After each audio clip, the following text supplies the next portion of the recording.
सोचो अगर पार्लियामेंट के पास कॉन्स्टिट्यूशन का हर पार्ट बदलने की अनलिमिटेड पावर आ जाए, इतनी कि वो चाहे तो आपके फंडामेंटल राइट्स ही खत्म कर दे, या फिर कोर्ट से ये पावर ही ले ले कि वो पार्लियामेंट के डिसीजंस को रिव्यू कर सके। क्या ऐसा हो सकता है? तो इसी सवाल का जवाब दिया था Minerva mills versus union of India 1980 के लैंडमार्क जजमेंट ने।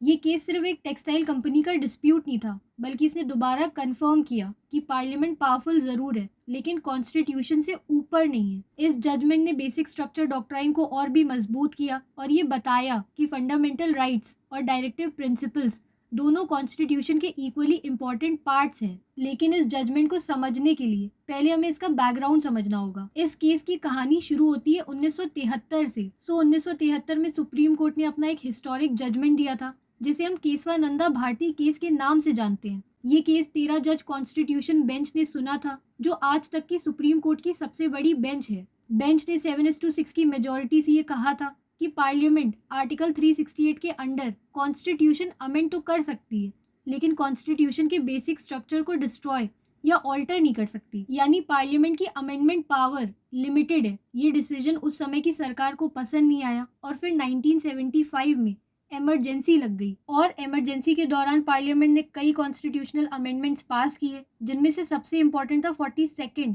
कॉन्स्टिट्यूशनल अमेंडमेंट एक्ट 1976, जिसे अक्सर मिनी कॉन्स्टिट्यूशन भी कहा जाता है। इस अमेंडमेंट का पर्पस पार्लियामेंट की पावर्स को काफी हद तक बढ़ाना था, और इसमें दो प्रोविजन सबसे ज्यादा कंट्रोवर्शियल थे, सेक्शन 4 और सेक्शन 55। सबसे पहले समझते हैं आर्टिकल 31C के सेक्शन 4 को। तो ओरिजिनली आर्टिकल 31C सिर्फ उन लॉज को प्रोटेक्शन देता था जो आर्टिकल 39B और 39C को इम्प्लीमेंट करते थे। मतलब अगर गवर्नमेंट रिसोर्सेज का इक्वल डिस्ट्रीब्यूशन या वेल्थ कॉन्सेंट्रेशन को रोकने के लिए लॉ बनाती थी, तो उस लॉ को आर्टिकल 14 और आर्टिकल 19 के बेसिस पर चैलेंज नहीं किया जा सकता था। लेकिन 42nd अमेंडमेंट ने इस प्रोटेक्शन को सिर्फ आर्टिकल 39 तक लिमिट नहीं रखा। अब सारे डायरेक्टिव प्रिंसिपल्स को इम्प्लीमेंट करने वाले लॉज को प्रोटेक्शन मिल गई। इसका मतलब ये हुआ कि अगर गवर्नमेंट कहे कि कोई लॉ किसी भी डायरेक्टिव प्रिंसिपल को इम्प्लीमेंट कर रहा है, तो उस लॉ को फंडामेंटल राइट्स के बेसिस पर चैलेंज करना लगभग इम्पॉसिबल हो जाएगा। यानी डायरेक्टिव प्रिंसिपल्स को फंडामेंटल राइट्स से ऊपर रख दिया गया। अब बात करते हैं सेक्शन 55 की। तो इसने आर्टिकल 368 में नए क्लॉजेस ऐड किए, और इन क्लॉजेस के थ्रू पार्लियामेंट ने कहा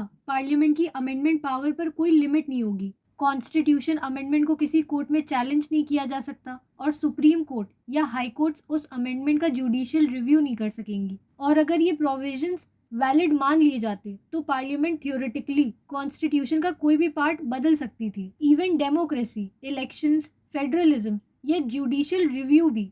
और ये सीधा केशवानंदा भारती जजमेंट को चैलेंज करता था। अब आते हैं मिनर्वा मिल्स पर। तो मिनर्वा मिल्स बेंगलुरु की एक प्राइवेट टेक्सटाइल कंपनी थी। 1970s में गवर्नमेंट का मानना था कि कंपनी की मैनेजमेंट ठीक से काम नहीं कर रही और प्रोडक्शन काफी गिर गया है। इसलिए गवर्नमेंट ने पहले industries development and regulation act के अंडर कंपनी का मैनेजमेंट अपने कंट्रोल में ले लिया। बाद में Sikh textile undertakings nationalisation act 1974 के थ्रू गवर्नमेंट ने कंपनी को नेशनलाइज कर दिया। वहीं कंपनी के ओनर्स इस डिसीजन से अग्री नहीं थे। उन्होंने सुप्रीम कोर्ट में पिटीशन फाइल करी और नेशनलाइजेशन को चैलेंज किया। लेकिन इसी बीच 42nd कॉन्स्टिट्यूशनल अमेंडमेंट लागू हो गया, और अब पेटिशनर्स को लगा कि अगर नए आर्टिकल्स 31C और 368 वैलिड रहे, तो उनके फंडामेंटल राइट्स का प्रोटेक्शन ही खत्म हो जाएगा और कोर्ट्स भी कुछ नहीं कर पाएंगी। इसलिए उन्होंने सिर्फ नेशनलाइजेशन को चैलेंज नहीं किया, बल्कि 42nd अमेंडमेंट के सेक्शन 4 और सेक्शन 55 की कॉन्स्टिट्यूशनल वैलिडिटी को भी चैलेंज कर दिया। और इसी वजह से ये केस इंडियन कॉन्स्टिट्यूशनल हिस्ट्री का एक लैंडमार्क केस बन गया। वहीं सुप्रीम कोर्ट को मेनली 4 क्वेश्चंस का आंसर देना था कि क्या पार्लियामेंट के पास कॉन्स्टिट्यूशन अमेंड करने की अनलिमिटेड पावर हो सकती है, क्या पार्लियामेंट कोर्ट्स की जुडिशियल रिव्यू की पावर खत्म कर सकती है, क्या डायरेक्टिव प्रिंसिपल्स हमेशा फंडामेंटल राइट से ऊपर रहेंगे, और क्या 42nd अमेंडमेंट के सेक्शन 4 और सेक्शन 55 वैलिड है।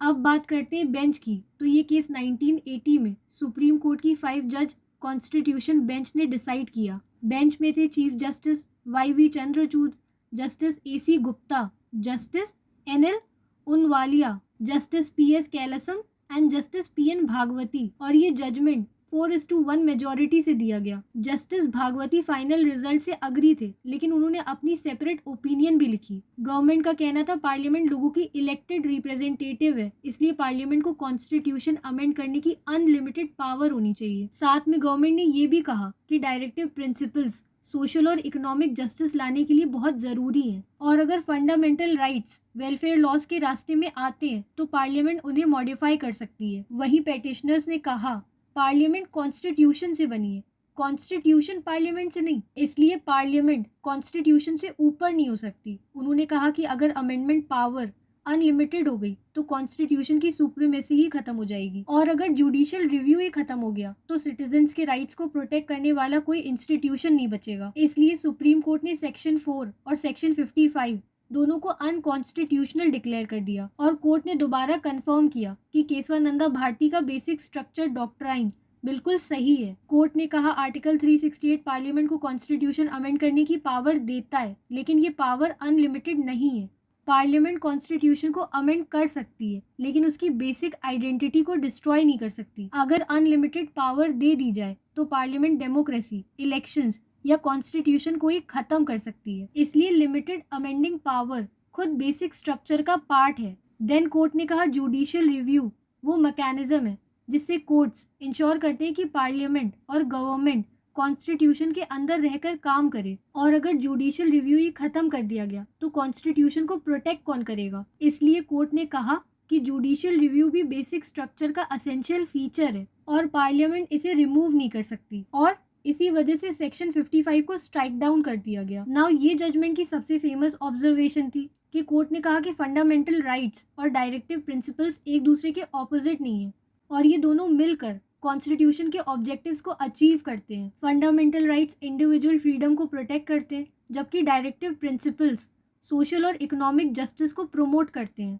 इसलिए दोनों के बीच हार्मनी और बैलेंस होना चाहिए। किसी एक को कम्प्लीटली डोमिनेट करने देना कॉन्स्टिट्यूशन की फिलॉसफी के अगेंस्ट होगा, और इसी रीजन से सेक्शन 4 भी अनकॉन्स्टिट्यूशनल डिक्लेयर किया गया। देन कोर्ट ने कहा इंडियन कॉन्स्टिट्यूशन एक बैलेंस क्रिएट करता है। एक तरफ इंडिविजुअल लिबर्टी है, दूसरी तरफ वेलफेयर स्टेट का ऑब्जेक्टिव है, और दोनों ही इक्वली इम्पोर्टेंट है, और अगर एक को कम्प्लीटली सैक्रिफाइस कर दिया जाए तो कॉन्स्टिट्यूशन का बेसिक स्ट्रक्चर डैमेज हो जाएगा। इस जजमेंट ने इंडियन कॉन्स्टिट्यूशन को और भी ज़्यादा मजबूत बना दिया, और इस केस ने ये क्लियर किया पार्लियामेंट कॉन्स्टिट्यूशन से ऊपर नहीं है। बेसिक स्ट्रक्चर डॉक्ट्राइन दोबारा कन्फर्म हुआ, पार्लियामेंट की अमेंडमेंट पावर लिमिटेड है, जुडिशियल रिव्यू को कॉन्स्टिट्यूशनल प्रोटेक्शन मिली, वहीं फंडामेंटल राइट्स और डायरेक्टिव प्रिंसिपल्स के बीच बैलेंस रिस्टोर हुआ, और कॉन्स्टिट्यूशनल सुप्रीमेसी को पार्लियामेंट्री सुप्रीमेसी से ऊपर रखा गया। Minerva mills versus union of India 1980 ने इंडियन डेमोक्रेसी को एक बहुत इंपॉर्टेंट मैसेज दिया दैट पार्लियामेंट कॉन्स्टिट्यूशन को अमेंड कर सकती है, लेकिन कॉन्स्टिट्यूशन की सोल को डिस्ट्रॉय नहीं कर सकती। और यही रीजन है कि आज भी ये judgement UPSC polity, constitutional law और जुडिशरी से रिलेटेड क्वेश्चंस में बहुत इंपॉर्टेंट माना जाता है। एक लाइन में इस जजमेंट के एसेंस को याद रखना हो तो पार्लियामेंट के पास कॉन्स्टिट्यूशन को बदलने की पावर है, लेकिन कॉन्स्टिट्यूशन को मिटाने की पावर नहीं है।